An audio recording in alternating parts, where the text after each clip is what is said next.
শীত এলেই গ্রাম বাংলায় একটা জিনিস নিজে থেকেই শুরু হয়ে যায়, পিঠার উৎসব।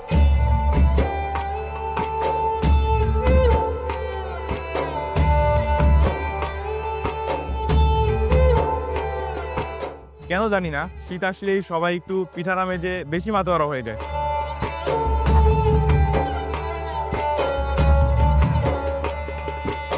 এক সময় শীত মানেই ছিল ভোরের কুয়াশা, উঠানের আগুন আর মায়ের হাতে বানানো গরম পিঠা। সময়ের সাথে সাথে জায়গা বদলাই, আমরা এখন বাংলাদেশে নেই, বসবাস করছি সৌদি আরবের রিয়াদে।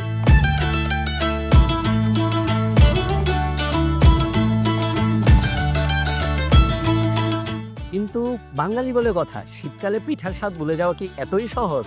শীতের সকাল বা বিকেলে যদি গরম গরম পিঠাই না খাওয়া যায়, তাইলে শীতটা অপূর্ণই থেকে যায়। তাই আজকে আমি চলে এসেছি প্রিমিয়াম সুইটসে। প্রিমিয়াম সুইটস এই শীতে আয়োজন করেছে পিঠা উৎসব। ঐতিহ্যবাহী দেশি পিঠা, ঘরোয়া পরিবেশ আর পরিবার নিয়ে বসে দেশীয় খাবার উপভোগ করার জন্য একটা পারফেক্ট প্লেস।